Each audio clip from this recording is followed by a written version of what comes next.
Hi guys, welcome back to another YouTube video. We are at the book wall, so you know what that means. It's time for a book video. I'm super excited because today I'm going to be talking about the top 10 books that I read in 2025. I had so many good books that I read last year. Like, it was really hard to narrow it down to 10, but I figured I'd give you my top 10 and recommend them for you guys, give you a little synopsis. Did make a list of literally all the books that I want to talk about, and I made sure that I included quotes from them. That way I could give you guys like a little hint into what's going on in the book. That way maybe you want to read it and pick it up this year. Just to preface, I am a big romance and fantasy reader. I really started diving more into fiction this past year, and I want to keep going and diving into some more. But a lot of these books are ones that I personally just loved, and I really wanted to recommend them for you guys. So these are my top 10 books of 2025. The first book I'm going to be talking about that I gave 5 stars and I absolutely loved is Rewind It Back from the Wind City series by Liz Tom Ford. I love this series so much. This is a series that I read on Kindle, and I love Rio and Haley's story so incredibly much. Their love is so pure and so deep. Like, it was so tea. So this book talks about Rio and Haley, and Rio is one of the friends in the big friend group of the Wind City series, and he's the one that doesn't really branch out or get many girls, and it's because he had this childhood lover, Haley, that he still can't get over. When they rekindle again in the future, we start to go back in time and see what happened in their relationship growing up and what caused it to fall apart. Guys, when I tell you this book was so beautifully written, like, I was obsessed with these characters and going back and forth between timelines to when they were younger to now when they're older and how much they've grown and how they can still rekindle this relationship. This book is filled with longing, yearning, friends to lovers, childhood lovers, something about relationships where it's like they don't talk for a few years, they grow up, and then they finally come back together and rekindle that love gets me every single time. So basically they're neighbors and they grow up loving each other and being best friends, and then something shocking happens that causes them to not talk for years. So when they meet back in the present, Rio is trying to regain Haley's trust so much, and they rekindle everything that they had, and past things come back. They talk about how they've healed, and it was just so incredibly beautiful. Rio is an acts of service guy. Like, oh my goodness. One thing that I absolutely love from this book is on Haley's birthday, he would make her a CD of all of the songs that she loved of that year and their importance. And so when they started being together, they would make CDs of their romance and of their love growing up. It was so cute. And here's a little quote from the book to get you into it. So the quote says, "Are you sure this isn't a first love thing?" And he goes, "No, baby, this is a last love thing." Oh, if that doesn't entice you to read it, then I don't know what will. I gave this 5 stars. This is an interconnected series. You definitely want to read the other ones before you read this, but this book is so amazingly good, and I definitely loved it this year. Okay, so another one of my favorite books this year is Serpent in the Wings of Night. Now, this is a romantasy series, and you guys know how I love a good romantasy series. This book talks about Araya and Raheen, and Araya is a human daughter of the vampire king of this world, and basically she gets thrown into this tournament that she needs to win for her dad. But Raheen is her enemy, but they have to make an alliance in order to survive these tournaments to win. When they win the tournament, the goddess of death grants them a wish. She really wants to follow in her father's footsteps of becoming the next leader of this world. So when she teams up with Raheen, who is her enemy, she needs to kill him in the end. But little does she know that she's going to end up falling for him, and they're going to become friends and really love each other. So much fun to read in the sense that there was constant things going on that I never got bored of. There's a tournament, so it kind of has like that Hunger Games aspect where it's like trials and they're trying to survive each one, and they need alliances and sponsorships and things like that. But it also has that fantasy element of like there's vampires and people who are stronger than her because she's a human in this world, people who want to kill her, but Raheen is not gonna let that happen. To love a good book where the enemies like fall in love in such a pure, deep way, where they fall in love with each other's souls, and it was so beautiful. One of my favorite quotes from here is when he constantly says, "There she is." He goes, "There she is," every time that she shows like her pure human self that he knows to be so deep and loving. Just a fun book to read. This is a series. I think there is 3, but I've only read the first 2. The third one is about like a different character in the series, but this is definitely like a duology if you want to read it like that. I definitely thought this one was so fun, and I gave this one 5 stars. Okay, so the next book I'm going to talk about is another book that I read on Kindle, and it is Heartless by Elsie Silver, and it's part of the Chestnut Spring series. Now, I have never read a cowboy romance before in my entire life until this year, and wow, did it change my entire perspective. I'm usually not a small town romance girl, and this year I absolutely fell in love with it, and it's all because I started reading this series. So basically, this is a small town called Chestnut Springs, and it's filled with cowboys. Everybody knows each other. Everybody is an interconnected family. They all have a certain part in each other's lives. And this book is about Cade and Willa, and Cade is a single dad, and Willa ends up working as their nanny. And wow, did I love this book. This whole world had such good found family, and I just loved each of the characters and how every single one of the books, the different characters would pop in and help each other out. It was so beautifully written, and the way that Willa absolutely falls in love with Cade's son, Luke, and she ends up being such a good mother figure to him, and she ends up connecting with Cade, and they bare their souls for each other and really fall in love, and then they have their family together. It was so beautiful. And take it from me, I was never a cowboy romance girl at all. Like, I was never thinking that I would like that. And I picked up this series and my entire opinion on them changed. It just healed something in each other, and they found their family that they needed to grow and become more connected with each other. It was absolutely beautiful. Take my word for it. One of my favorite quotes from this book is, "You want it all, Willa. The house, the babies, the ranch. You want me? Good, because I'm sick of holding back with you. You're not going anywhere. You belong here with me." Wow, guys, please pick that book up. I absolutely love it. Chestnut Springs was so good. I read the entire series this summer, but this one was my favorite of that whole series, and I believe it's the second one. I also give that book 4 stars. I was gonna give it 5, but there was some other ones that I was reading at the time that I thought were a little bit better, so I definitely loved it, and I was obsessed with it. But there's some in the later series, like the spin-off series, that I loved just so much more. So that one definitely got 4 stars for me. Still loved it, still amazing, and I still think about it all the time. So another book that I was obsessed with this year was The Song of Achilles. Guys, I know everybody's been telling me to read this book for years, and I finally did it. And oh my goodness, the heartbreak that I experienced. So this book is all about Greece in the ages, and it's basically about Achilles and Patroclus. And basically, they end up becoming best friends when they're younger, and they end up falling in love, but they are not allowed to be in love. They're forbidden. Achilles is prophesied to be one of the greatest gods ever, and Patroclus is his best friend, but he can't save him from fate. Fate says that Achilles is to die, and Patroclus will do anything possible to stop him from reaching that fate. This book was written so magnificently. I literally was sobbing so many times during this book. The way that their love was forbidden, they were bound to duty, such longing for each other and to change their fates. And it was just so sad. Like, the ending had me heartbroken. Basically, everybody thinks that Patroclus is not deserving of Achilles because Achilles is known to be this amazing god who has great things in his future and is known to be the most amazing person. And they think Patroclus is not that because of all this other stuff, because he was thrown out by his family and all these things. And just the way Achilles and Patroclus love each other, and they would do anything for each other. But then greed gets Achilles and he doesn't even realize it. But Patroclus will do anything to save Achilles from his fate. And it is so, like, dooming and longing and just, like, forbidden and so heartfelt that it was absolutely beautiful. I did give this book 5 stars. I did cry at this book. So if you want a book that's going to make you sob, read this. Favorite quotes from this book. There's so many quotes that I love from this book. But one of my favorite ones is, "He's half my soul, as the poets say." The longing in that sentence alone is enough for you to pick up this book. I had been putting off reading this book for so long. People have been telling me, "You need to read this one. You need to read this one. This one's so sad," and all this. But, like, I couldn't handle the fact that I knew that it was going to be, like, depressing at the end, and the ending was going to have me sobbing. But I did finally read it, and it was so amazing and beautiful. And I did get this copy when I was in Paris at the Shakespeare Library, so I'm super excited because I got the, like, little stamp that has the Shakespeare's Library on it, and that was, like, the one thing I wanted when I went to Paris, is I wanted that copy from there. So I definitely read this and loved it, and I definitely recommend.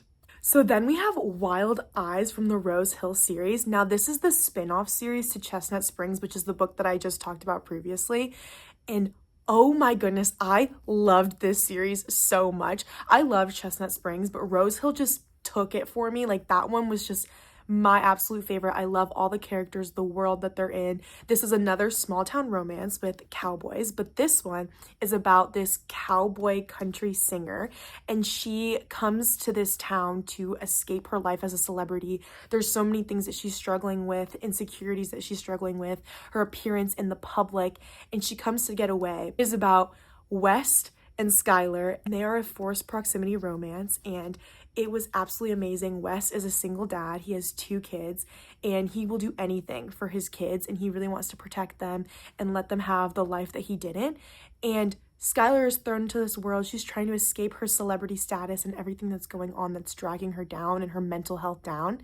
So she goes to escape, but little does she know that she's going to meet the love of her life in this small town. This book, I loved West so much. He is such an acts of service man. He will do anything for the people that he loves. And this book just like absolutely took the cake for me in the entire series as a whole. Like, this is probably my favorite book in both the Rose Hill and the Chestnut Spring series. It's just so perfect. Skylar ends up becoming really good friends with Wes, helping him on his ranch and with his kids.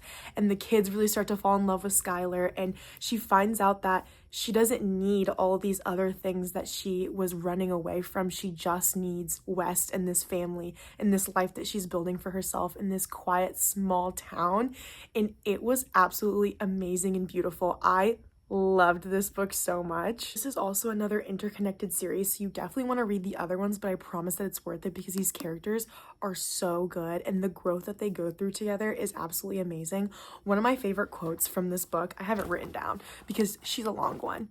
It's basically saying, God, he treated me with such love. It makes my heart race. It makes my heart ache. It makes my heart a little bit more his than it already was.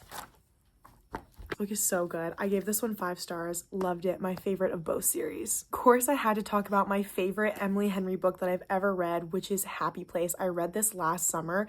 It was so good. I think I'm just a sucker for books where they work together, they break up, they grow, and then they get back together because of forced proximity. Like, something about that trope just really like digs a hole in my heart, and I love it so much. So this book is about Harriet and Wynne, and basically they dated and they fell in love from friends to lovers in the past, and they had so much love for each other, but there was just something going on in their relationship that they ended up breaking up, but they told none of their friends because it was a big friend group that they had with other people. They just wanted to keep their breakup private, but when those same friends invite them all back to their happy place, which is this beach house, they have to go back and pretend that they're still together because none of their friends know that they're broken up. So basically, this is another one of those friends to lovers, forced proximity, and it was absolutely amazing. The amount of girlhood that's in this book as well. There's some really good girlhood with Harriet's best friend, and the way that they all have to go back to this beach house and they're confronting things that they're scared of or running away from in their normal day-to-day lives.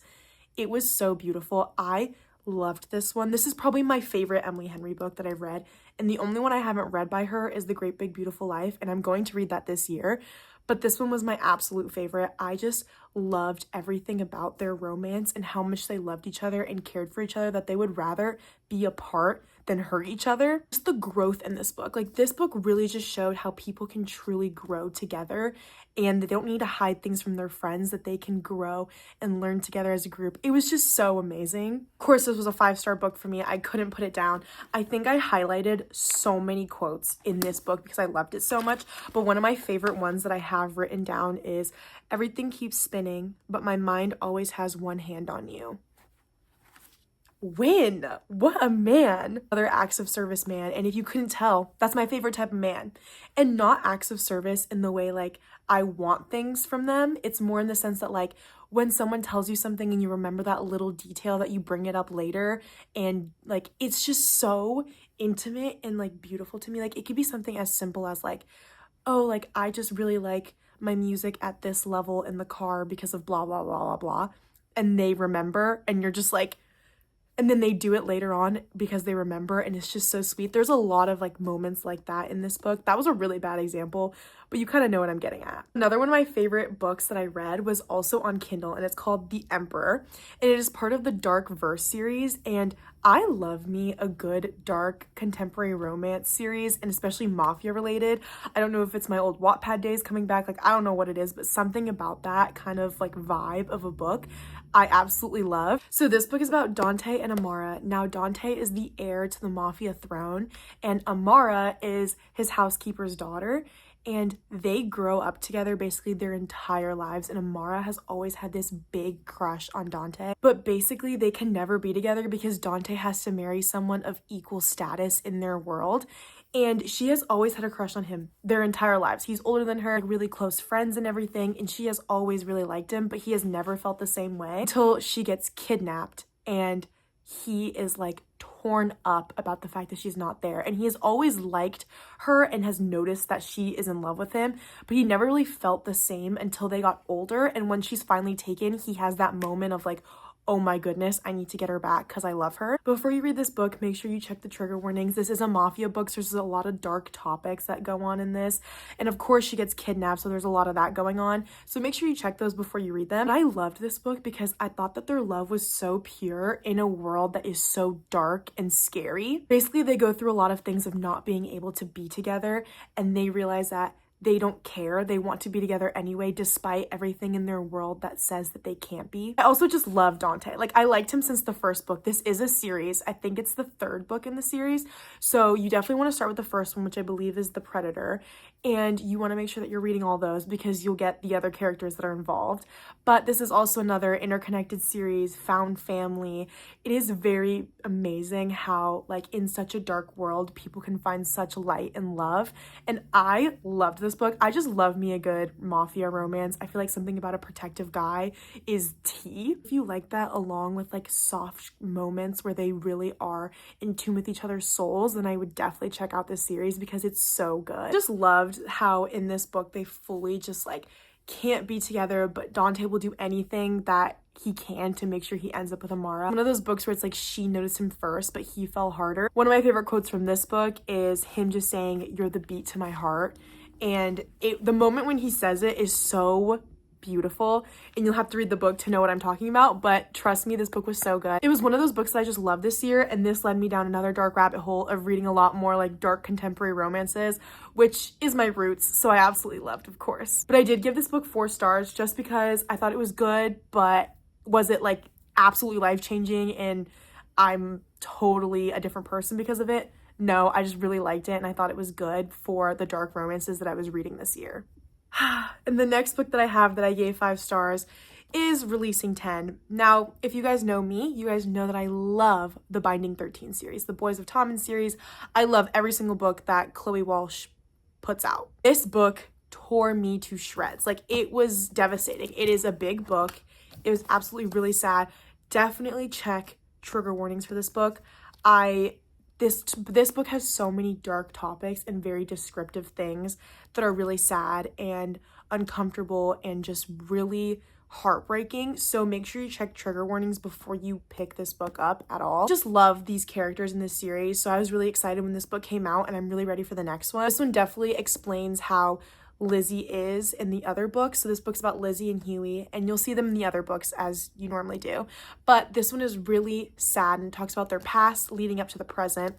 And I just really love this book. If you guys want to hear me talk more about Binding 13, definitely check out one of my other videos where I talk about the entire series as a whole and I go more in depth.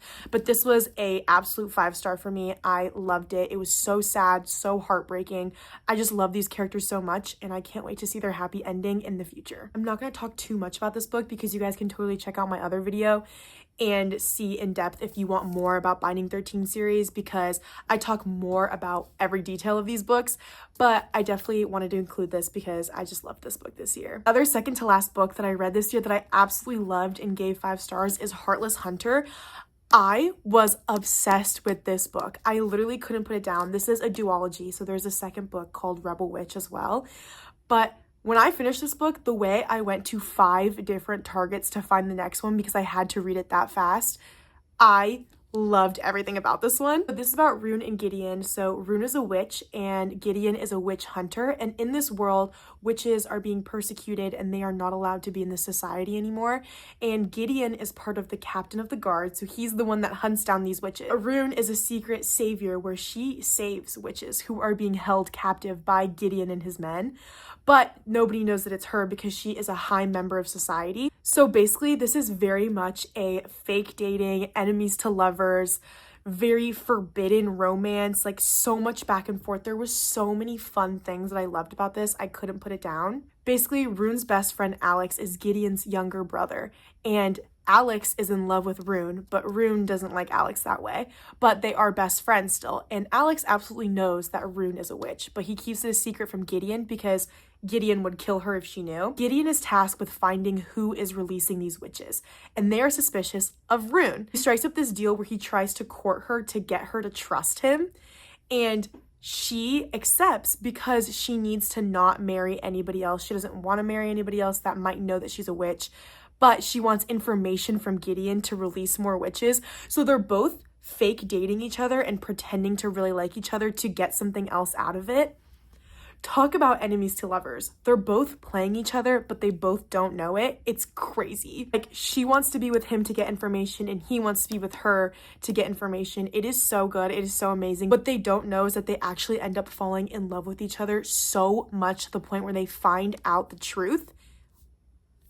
The whole world crumbles. They would do anything for each other, and it is absolutely insane. Not expecting to like it this much, but I gave this one 5 stars. Couldn't put it down at all. Last but certainly not least, the last book out of the 10 that I loved in 2025 is the Deathly Hallows Harry Potter. Now, as you guys know, I literally love Harry Potter so much. I'm wearing my Gryffindor shirt. I literally love Harry Potter. I have liked Harry Potter since I was little, and when I was younger, I only read the first 2 books and I never finished the rest. I don't know why I did that, but I don't know. So basically, my goal for this past year, 2025, was to finish all the books. So I finished all of them.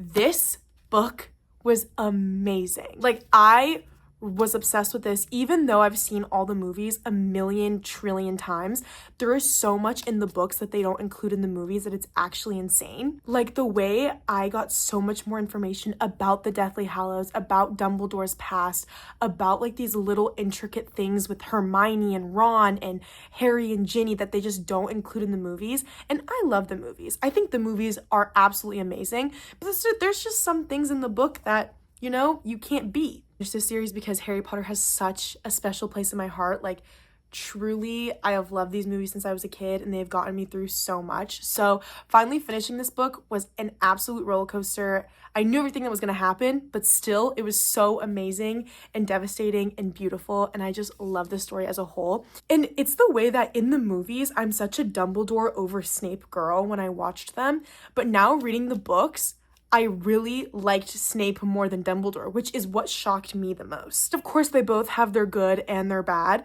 but growing up, I just always loved Dumbledore more, and reading these books, I just like Snape more. It's crazy how that completely switched my perspective, but I absolutely loved these, and this book was such a special place in my heart. But guys, thank you so much for watching this video. I had so much fun making this and picking out my top 10 books that I love for this year. But guys, overall, there were so many books that I liked in 2025. Like, it was so hard to pick 10. I felt like this past year, I read so many books that I truly liked, not just to read them, but just because I wanted to enjoy them. And I feel like that's something that I really want to strive for this year, is to make sure I read books that I genuinely like, not just to reach a certain goal. My goal last year was 60 books and I only made 51. So it's not bad. I'm going for 60 books this year, but if I don't meet it, I'm not gonna like lose my mind about it. And I definitely want to expand my genre this year. I feel like I always stick to romance or romantasy or fantasy or anything like that, and I definitely want to spread my wings and read some more fiction and mysteries and stuff like that. I feel like the books that I've already read in 2026 are really doing that and spreading that boundary of genres for me. I just love books so much, and I love talking about them. So let me know any other series that you guys want me to talk about. I could talk about certain tropes that you guys want me to talk about, or if you guys have specific series that you want me to talk about or to read, definitely let me know. I'm currently looking for all the Hunger Games books to do a series where we read all of them together. I feel like it'd be so fun if I read them and tell you guys my thoughts, since I've never read the books, but I've seen the movies a million times. So that video is definitely coming, so stay tuned for that. But guys, of course, I'm gonna leave my Goodreads in the description below. That way you guys can check it out and see what books we have in common. And if you guys want to talk about certain ones, let me know. Thank you guys so much for watching this video, and I'll see you guys in my next video. Bye guys.